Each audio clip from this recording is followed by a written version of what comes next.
Since its establishment in 1965 to the late 1990s, Kenyatta University was just one of the many universities in Kenya, the East Africa region, and Africa.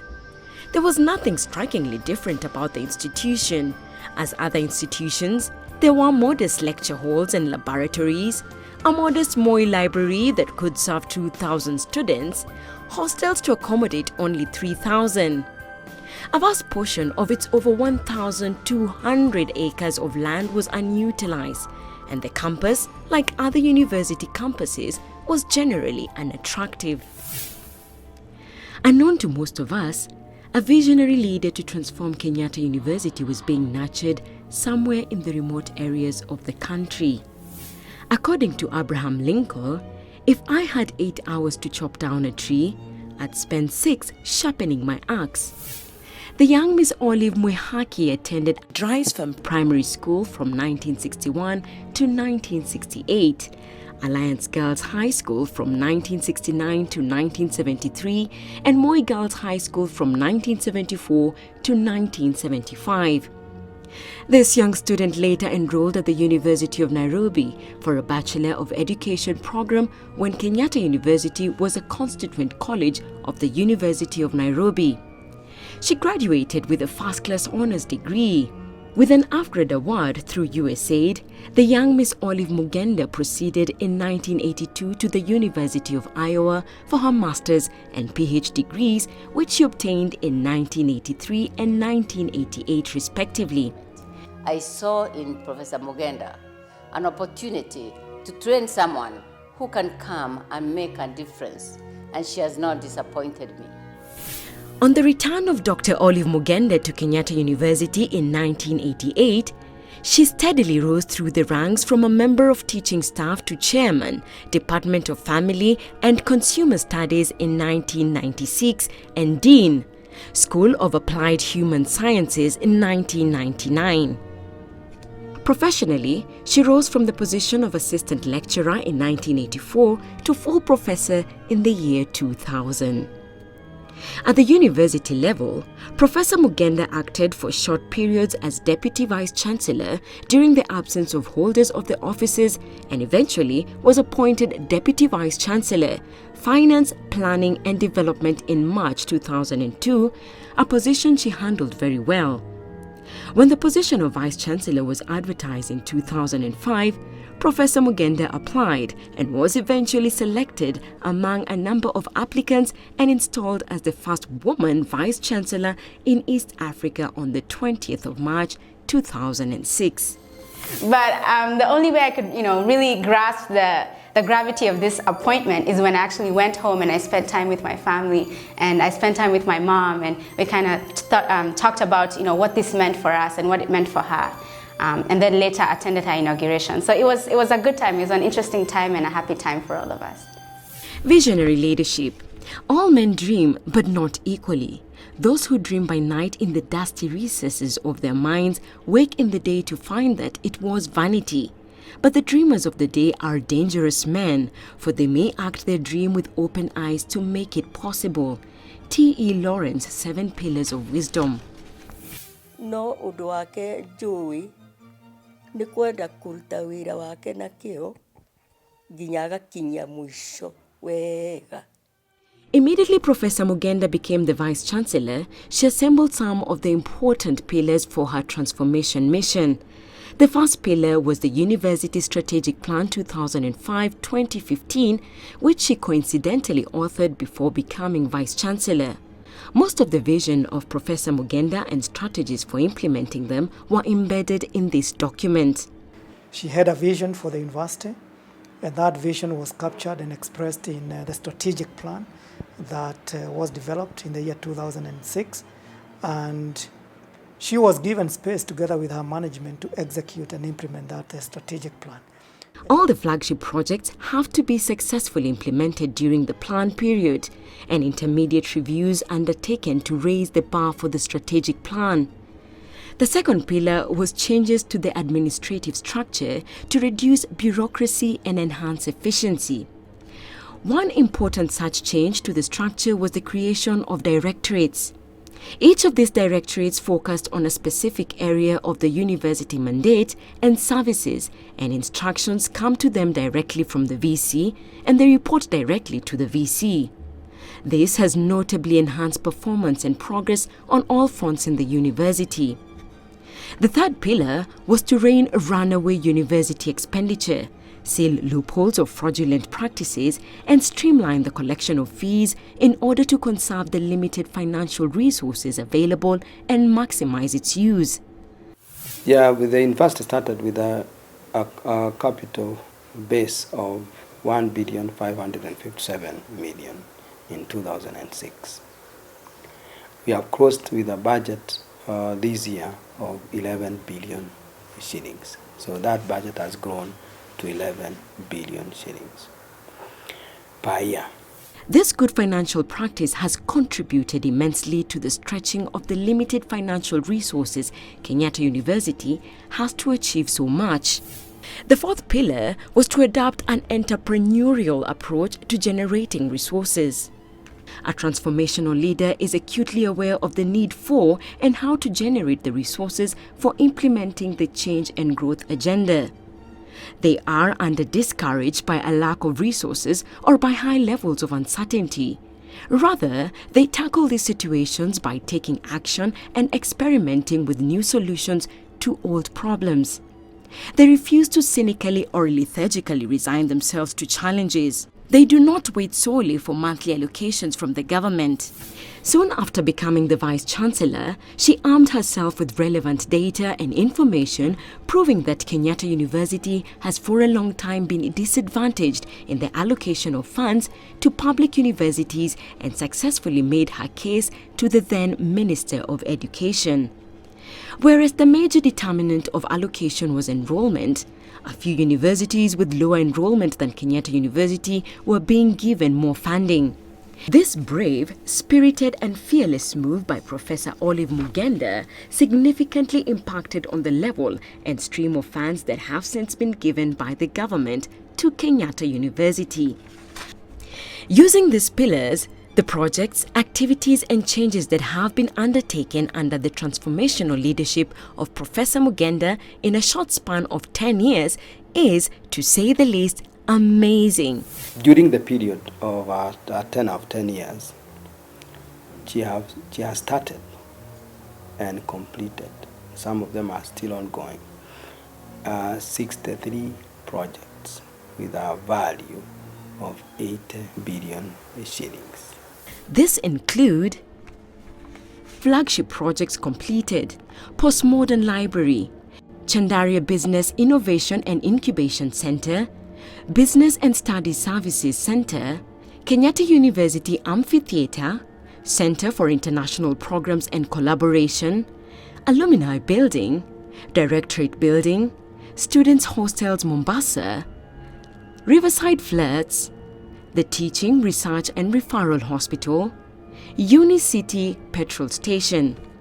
Other projects completed: acquisition and refurbishing of North Coast Beach Hotel, purchase of MFI and Comcrat buildings, purchase and refurbishment of Aga Khan Secondary School building, purchase and refurbishment of Midwest Hotel, Ole Moyoi Lecture Halls, Science Laboratory Building, Students Computer Laboratory, School of Engineering and Technology Building, School of Hospitality and Tourism Building, School of Education Building, School of Economics Building, University Health Unit Annex, Biochemistry Building Extension, Campanile.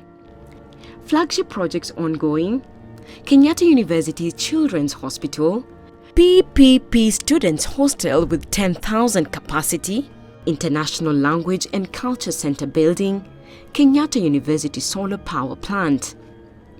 These significant and magnificent physical projects have served to transform the university into a respected and internationalized world-class institution overnight, and the name Kenyatta University now is all over the world and inspires pride in every Kenyan, East African and African. Kenyatta University is also a star in a cloudy African sky and a symbol of hope for Kenya, the region and the continent.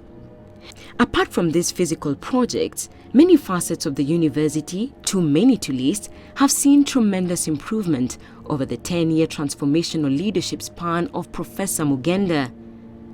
These improvements have, over the years, cumulatively enhanced the welfare of staff, students, as well as improved the general landscape of the university. Some of these soft improvements are number of lecture halls from 40 to 111, number of laboratories from 14 to 95, number of staff offices from 322 to 1,030, student accommodation from 6,193 to 12,046, water storage capacity from 0.9 million litres to 5.1 million litres, academic programs from 45 to 564, student enrollment from 15,000 to over 70,000, number of schools from 6 to 17, number of departments from 43 to 77, campuses 3 to 13, number of computers from 691 to 4,312, number of partnerships 34 to 283, students' shuttle buses from none to 2, fire engines from 0 to 1.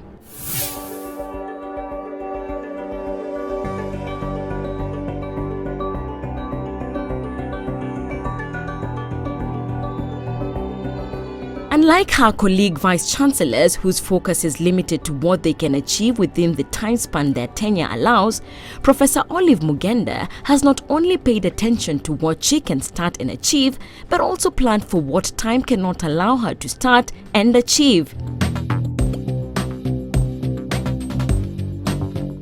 In the strong belief that Kenyatta University cannot develop haphazardly, the institution, under the leadership of the Vice-Chancellor, engaged a US-based firm which developed a master plan pro bono. The master plan provides for a structured development in the university with areas specifically demarcated for junior and senior staff housing, student hostels, lecture halls, green areas for students' relaxation, a lake, stadium and recreation center, the Kenyatta University hospitals, and modernized overhead bridge on the railway line dissecting the university into two. The master plan also provides for 2-lane entry and exit roads as well as lanes for cyclists and pedestrians.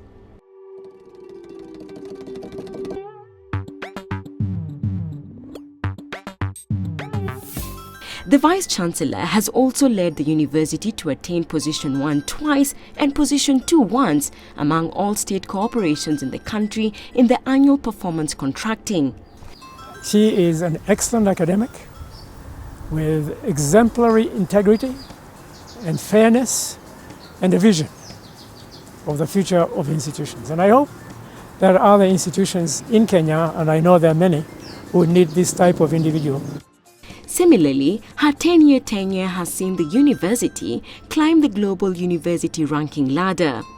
Improvements in university ranking. In 2006, global position was 9,129, Africa region position 100, country position 7. In 2016, the global position was 1,706, the Africa region position 33, and the country position number 2. The most powerful weapon on earth is the human soul on fire. Field Marshal Ferdinand Foch.